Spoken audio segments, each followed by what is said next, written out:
सत्य को नारायण के रूप में पूजना ही सत्यनारायण की पूजा है। इसका दूसरा अर्थ यह है कि संसार में एकमात्र नारायण ही सत्य है, बाकी सब माया है। सत्य में ही सारा जगत समाया हुआ है। सत्य के सहारे ही शेष भगवान पृथ्वी को धारण करते हैं। सत्य को नारायण के रूप में पूजना ही सत्यनारायण की पूजा है। इसका दूसरा अर्थ यह है कि संसार में एकमात्र नारायण ही सत्य है, बाकी सब माया है। सत्य में ही सारा जगत समाया हुआ है। सत्य के सहारे ही शेष भगवान पृथ्वी को धारण करते हैं। श्री सत्यनारायण व्रत का वर्णन देवर ऋषि नारद जी के पूछने पर स्वयं भगवान विष्णु ने अपने मुख से किया है। श्री सत्यनारायण व्रत की कथा। एक बार योगी नारद जी ने भ्रमण करते हुए मृत्युलोक के प्राणियों को अपने अपने कर्मों के अनुसार तरह तरह के दुखों से परेशान होते देखा। इससे उनका संत हृदय द्रवित हो गया और वे वीणा बजाते हुए अपने परम आराध्य भगवान श्री हरि की शरण में हरि कीर्तन करते क्षीर सागर पहुँच गए और स्तुति पूर्वक बोले, हे नाथ, यदि आप मेरे ऊपर प्रसन्न हैं तो मृत्युलोक के प्राणियों की व्यथा हरने वाला कोई छोटा सा उपाय बताने की कृपा करें। तब भगवान ने कहा, हे वत्स, तुमने विश्व कल्याण की भावना से बहुत ही सुंदर प्रश्न किया है, अतः तुम्हें साधुवाद है।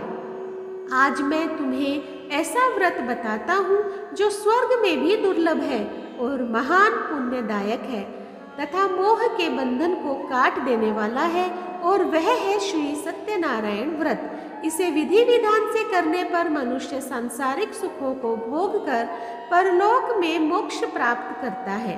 इसके बाद काशीपुर नगर के एक निर्धन ब्राह्मण को भिक्षावृत्ति करते देख भगवान विष्णु स्वयं ही एक बूढ़े ब्राह्मण के रूप में उस निर्धन ब्राह्मण के पास जाकर कहते हैं, हे विप्र, श्री सत्यनारायण भगवान मनोवांछित फल देने वाला है। तुम उनके व्रत पूजन करो, जिसे करने से मनुष्य सब प्रकार के दुखों से मुक्त हो जाता है। इस व्रत में उपवास का भी एक अपना महत्व है, किंतु उपवास से मात्र भोजन न लेना ही नहीं समझना चाहिए। उपवास के समय हृदय में यह धारण होना चाहिए कि आज श्री सत्यनारायण भगवान हमारे पास ही विराजमान है, अतः अंदर व बाहर शुचिता बनाए रखनी चाहिए और श्रद्धा विश्वास पूर्वक भगवान का पूजन कर उनकी मंगलमयी कथा का श्रवण करना चाहिए।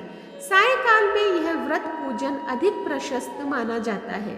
श्री सत्यनारायण की कथा बताती है कि व्रत पूजन करने से मानव मात्र का समान अधिकार है, चाहे वह निर्धन, धनवान, राजा हो या व्यवसायी, ब्राह्मण हो या अन्य वर्ग, स्त्री हो या पुरुष।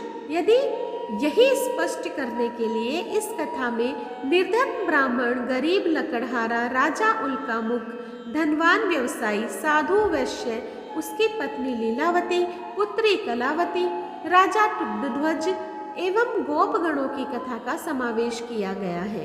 कथा सार ग्रहण करने से यह निष्कर्ष निकलता है कि जिस किसी ने सत्य के प्रति श्रद्धा विश्वास किया, उन सबके कार्य सिद्ध हो गए।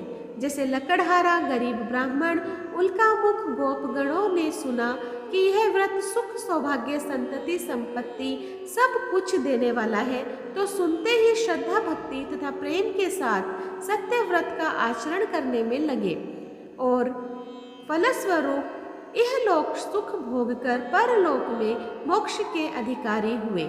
साधु वैश्य ने भी यही प्रसंग राजा उल्कामुख से विधि विधान के साथ सुना, किंतु उसका विश्वास अधूरा था, श्रद्धा में कमी थी।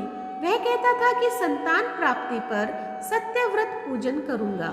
समय बीतने पर उसके घर एक सुंदर कन्या ने जन्म लिया।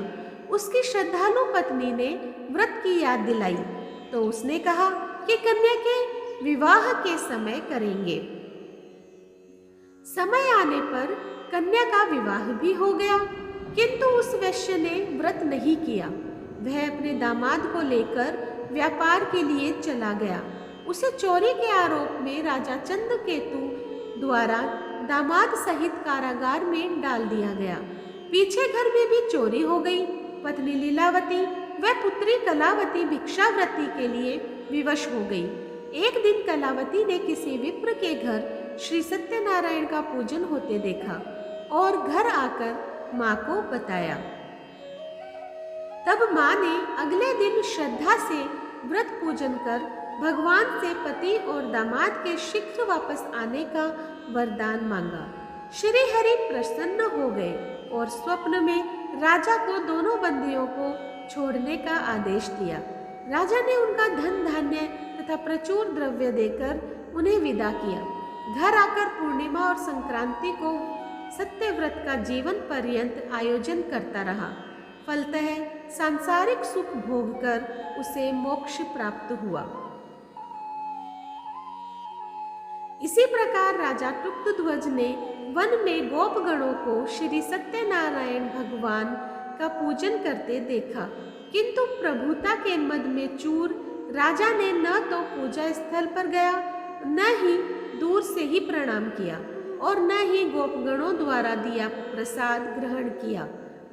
परिणाम यह हुआ कि राजा के पुत्र, धन धान्य, अश्व गजादि सब नष्ट हो गए।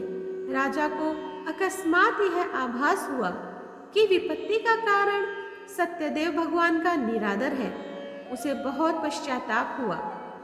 वह तुरंत वन में गया, गोपगणों को बुलाकर काफी समय लगाकर सत्यनारायण भगवान की पूजा की।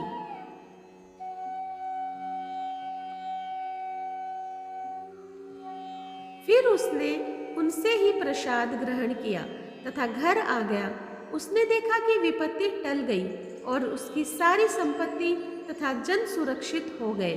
राजा प्रसन्नता से भर गया और सत्यव्रत के आचरण में निरत हो गया तथा अपना सर्वस्व भगवान को अर्पित कर दिया।